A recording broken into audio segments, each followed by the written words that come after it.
These are atheist rappers.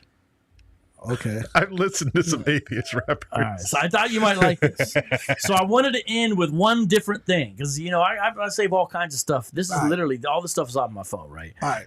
So I wanted to play one different one at the end here, and I want to do this again with you guys. I think this is good, and I think the live chat's enjoying it. So these atheist rappers put out a song called "I Want to Hurt You," and it's about them wanting to hurt religious people. And there's some very eye-opening stuff in here. So I'm gonna play this, guys. There's gonna be cursing in this, so watch out now. But we're gonna comment on this. Blasphemous cartoonist in the back of hearses. Wrap it up, I wrap my verses up with graphic curses. You fucking intolerant fucks will get your asses murdered. Wait, I'm supposed to be rational, sorry, that just surfaced. I know it's wrong, I just wanna hurt you. Deep down inside, I just wanna hurt you. I should be better, but I wanna hurt you. And be as bad as you, I just wanna hurt you. I know it's wrong, I just wanna hurt you. Deep down inside, I just wanna hurt you. I should be better, but I wanna hurt you. And be as bad as you, I just wanna hand hurt me your beat, then I'ma hand you back a defeat. On the mic, I'm a predator, a Catholic priest. All right, so The hook was whack, dude. he's gonna. I was pretty optimistic when I First of all, they look like they shot. First of all, they look like they shot the video on the first Nokia phone ever made in a garage door with a flashlight is their lighting. Let's just go with that. But And I have a feeling that wasn't them using the fountain pen. I don't think they know how. right, you know what I mean. Second of all, if I wasn't a Christian, my hands are rated AA for all atheists. You know what I mean? They can get it all. You're talking about you want to hurt me. I believe in forgiveness. Let's get it on. Smoke. Let's bring it all. Lastly, here's a good question, and this is now get back to the serious part. He says in the song, "I know I'm wrong, but I want to hurt you." I know. So where are you getting your morality from? If you don't believe in God, you basically say, "I want to be better," right? Yeah. You're admitting that you have some kind of moral code, but where you're getting your code from if you knowing that hurting us or hurting religious people is bad. Where's your moral code from? I know it's wrong. I just want to hurt you. I know it's wrong and I just want to hurt you. Like, I know what I'm saying is wrong. Well, how do you know if you don't have a moral code? I mean, without that knowledge, it might get you beat up. You see what I'm saying? Mm-hmm. But I'm just saying, it doesn't even hold weight with its own thought process. It'd be different if it's like, I'm going to hurt you, I'm going to be evil, I'm going to do this, I'm going to do that. That's what it is. But he says in the hook, I know it's wrong. Yeah. With his horrible singing, I know it's right. Did something within the long, bloody road trail of predators killing prey of the evolutionary process, and then from that we arise as the most successful predators? Did something in that process tell them it was wrong to hurt? Where's your moral code suggests that you have a belief system. It just is not religious.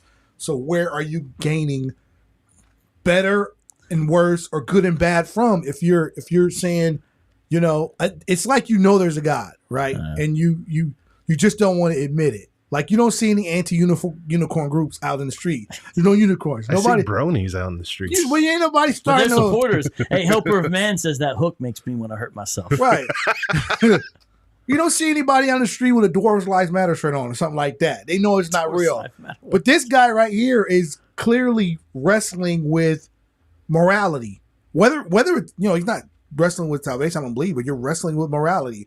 I know that's such a heavy statement. I know it's wrong. Conjunction, but I want to hurt you.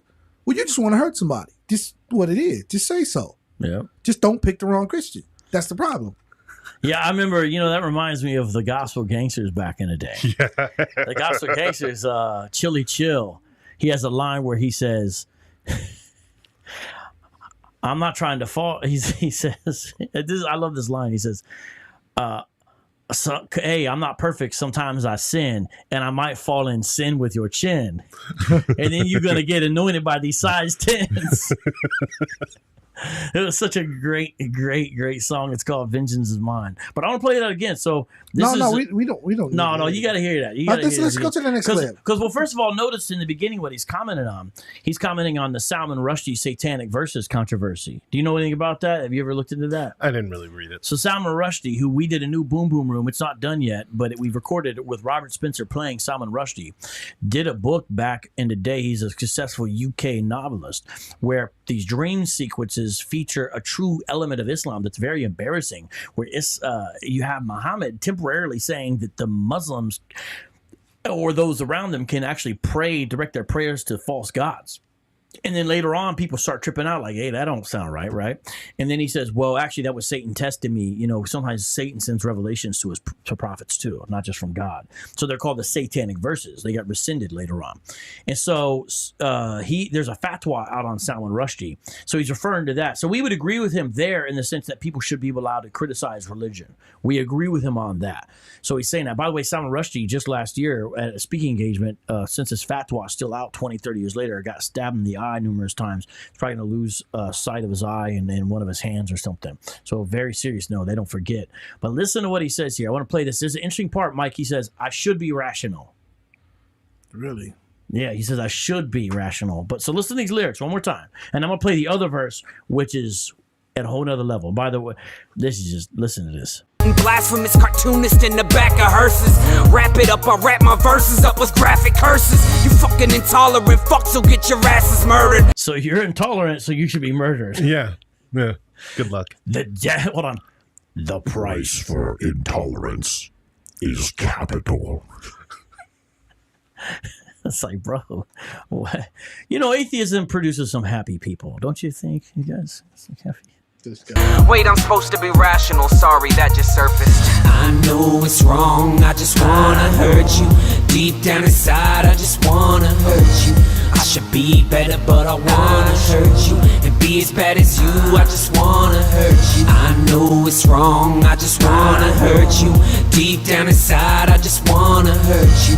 I should be better, but I wanna hurt you. And be as bad as you, I just wanna Hand me hurt your you. beat, then I'ma hand you back a defeat. On the mic, I'm a predator, a Catholic priest. So I'm going to play this verse by the next guy whose name is Graydon Square. He's one of the dopest atheistic rappers of all time, in my opinion. But his verse has some wild hidden Easter eggs in it that I'm actually going to explain and break down to you here in a second.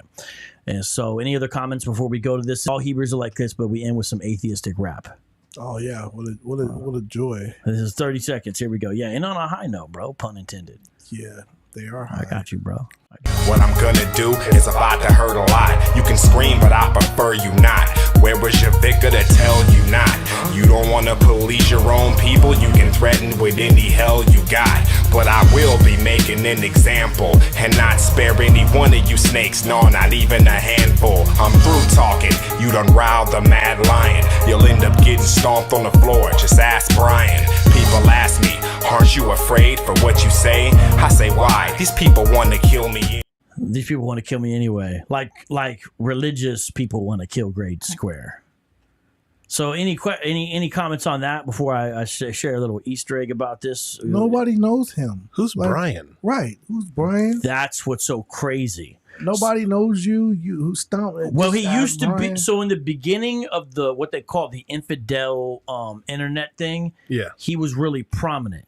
He was very well known at that time. See, the guy was on Wife Swap.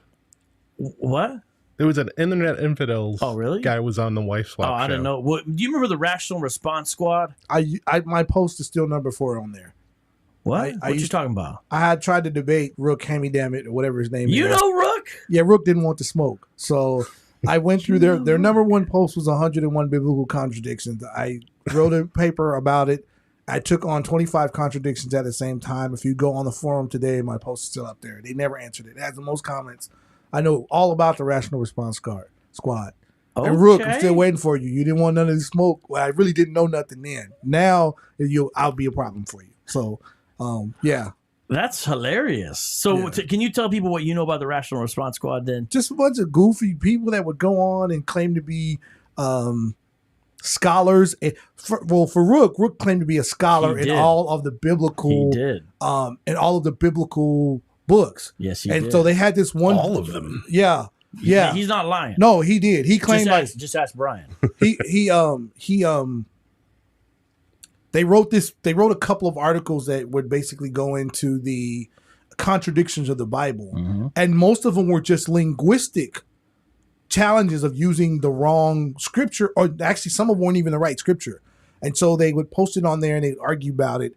And so he claimed to be an ancient, his title was Ancient Text Expert. That's true. See, you remember all this. Okay. Yeah. Oh, yeah. I spent a lot of time on that. So he claimed to have, like, if you wanted to debate him or talk to him, because he was an ancient text expert, you could not offset his knowledge because he knew everything. But yet and still, at least with my understanding of them, they never really were up for debates, at least back in that day. Like now they've done a little bit more, but it was just, you go on the forum and it was just maybe 95% atheists, 5% Christians, and 9 times out of 10, when they started cussing you out and calling your names, you kind of knew you had them because they didn't actually have a legitimate criticism for you. But it was, Rational Response Squad was like the place to be if you're an atheist back in the day. They've kind of died off now. I think they moved to Discord, if I'm, or Reddit, or one of those two. Oh, okay. But they were like, if you wanted to go somewhere and have discussions with atheists, that was the place to go because they had like, you know, a few hundred topics you can talk about, from contradictions in the Bible, historical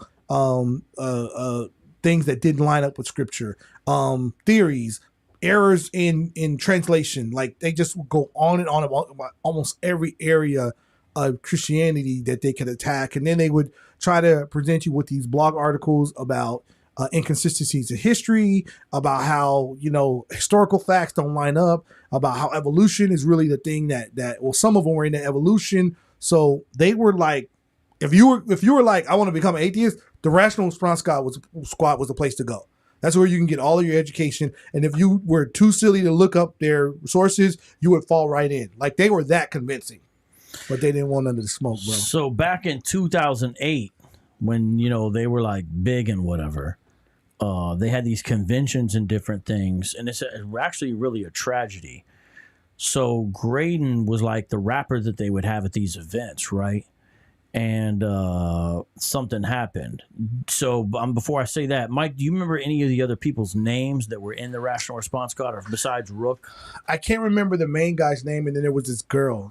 There was a guy and a girl. Yeah. They were like the three main people that were Kelly, right? Yes, Kelly. Yeah. Kelly, and then there was another dude who was like the main guy. Brian Hawkins, Brian Hawkins, no, Brian Dawkins. It's Rook Hawkins, and it's Brian Sapient. Okay, yes, they were the three like top head honchos of the group, and then there was like a bunch of peons, but it was them. They were like. So did you notice what was the other guy's first name? Brian. Yes. So in 2008, at a party where the atheists were having a house party, Graydon attacked Brian viciously, and he says he still suffers from PTSD. They said his face was unrecognizable after he beat him up. It was some dispute about selling CDs. So my point by saying this, Graydon is talking about beating up religious people and literally gives a real life example where he beat up a fellow atheist.